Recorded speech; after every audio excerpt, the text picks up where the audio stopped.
Welcome to BA learning. আজকের এই ভিডিওতে আমরা গতকাল সুপ্রিম কোর্টে যে ওবিসি মামলার শুনানি ছিল সেই বিষয়ে আলোচনা করব।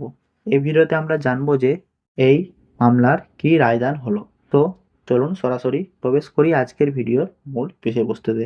গত ভিডিওতে যেমনটা জানিয়েছিলাম, গতকাল অর্থাৎ 28 তারিখে একটি ওবিসি মামলার শুনানি রয়েছে। সেটি কোন মামলা?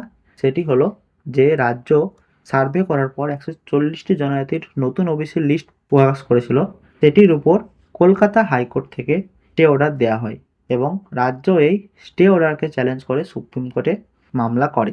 তো সেই মতো সুপ্রিম কোর্টে গতকাল এই মামলার শুনানি হয়। সেখানে সুপ্রিম কোর্টের তরফে এই রাজ্যের যে নতুন 140টি জনজাতির ওবিসি লিস্টের উপর হাইকোর্টের যে স্টে অর্ডার ছিল সেটির উপর স্টে অর্ডার দেওয়া হয়, অর্থাৎ যে হাইকোর্ট যে স্টে অর্ডার দিয়েছিল সেটি এখন আর রইল না। অর্থাৎ রাজ্যের যে 140টি জনজাতির ওবিসি লিস্ট প্রকাশ করেছিল সেটি বর্তমানে ভ্যালিড এবং প্রধান বিচারপতি এই মামলাটিকে পুনরায় হাইকোর্টে ফিরিয়ে দেন এবং হাইকোর্টের প্রধান বিচারপতিকে অনুরোধ করেন যে একটি নতুন ডিভিশন বেঞ্চ গঠন করে এই মামলার শুনানি শেষ করতে হবে।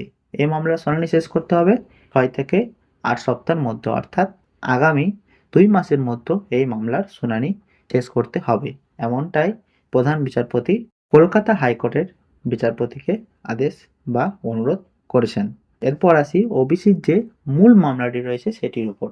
তো গত ভিডিওতে জানিয়েছিলাম যে ওবিসির মূল মামলাটি 29 তারিখে লিস্টেড রয়েছে, কিন্তু দুর্ভাগ্যবশত সেটি আবারও পিছিয়ে গেল।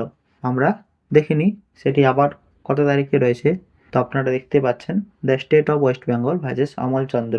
তো এই যে মামলাটি 29 তারিখে লিস্টেড ছিল, কিন্তু এটি আবার পিছিয়ে গেল। এটি বর্তমানে লিস্টেড রয়েছে 5/8/2025, অর্থাৎ আগামী 5ই আগস্ট। অর্থাৎ এই মামলাটি আবারও 1 সপ্তাহের জন্য পিছিয়ে গেল।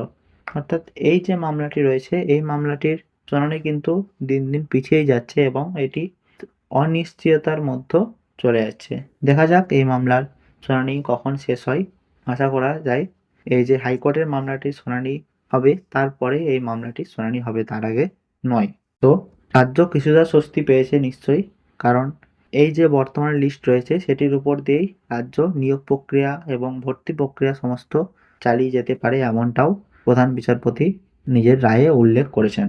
তো রাজ্য চাইলেই সমস্ত নিয়োগ প্রক্রিয়া এবং ভর্তি প্রক্রিয়া চালু করতে পারে এবং এমনকি এই বিষয়ে আমাদের রাজ্যের মাননীয় মুখ্যমন্ত্রী তিনিও বলেছেন যে যত তাড়াতাড়ি সম্ভব সমস্ত নিয়োগ প্রক্রিয়া এবং ভর্তি প্রক্রিয়া চালু করা হোক। তো সেই ক্লিপটাও আপনারা দেখে নিতে পারেন। ওবিসিটা একটা প্রবলেম ছিল, কিন্তু ওবিসিটা তো আজকে সুপ্রিম কোর্ট স্টে দিয়ে দিয়েছে হাইকোর্টের অর্ডারের উপরে। সুতরাং ইমিডিয়েট কাজগুলো করুন। আপনারা দেখলেন রাজ্যের মুখ্যমন্ত্রী নিজে বললেন যে যত সত্বর সম্ভব সমস্ত নিয়োগ প্রক্রিয়া এবং ভর্তি প্রক্রিয়া চালু করা হোক।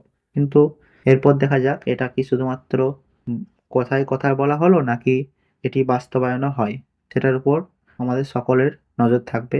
আশা করা যায় সমস্ত নিয়োগ প্রক্রিয়া এবং ভর্তি প্রক্রিয়া পুনরায় শুরু হবে।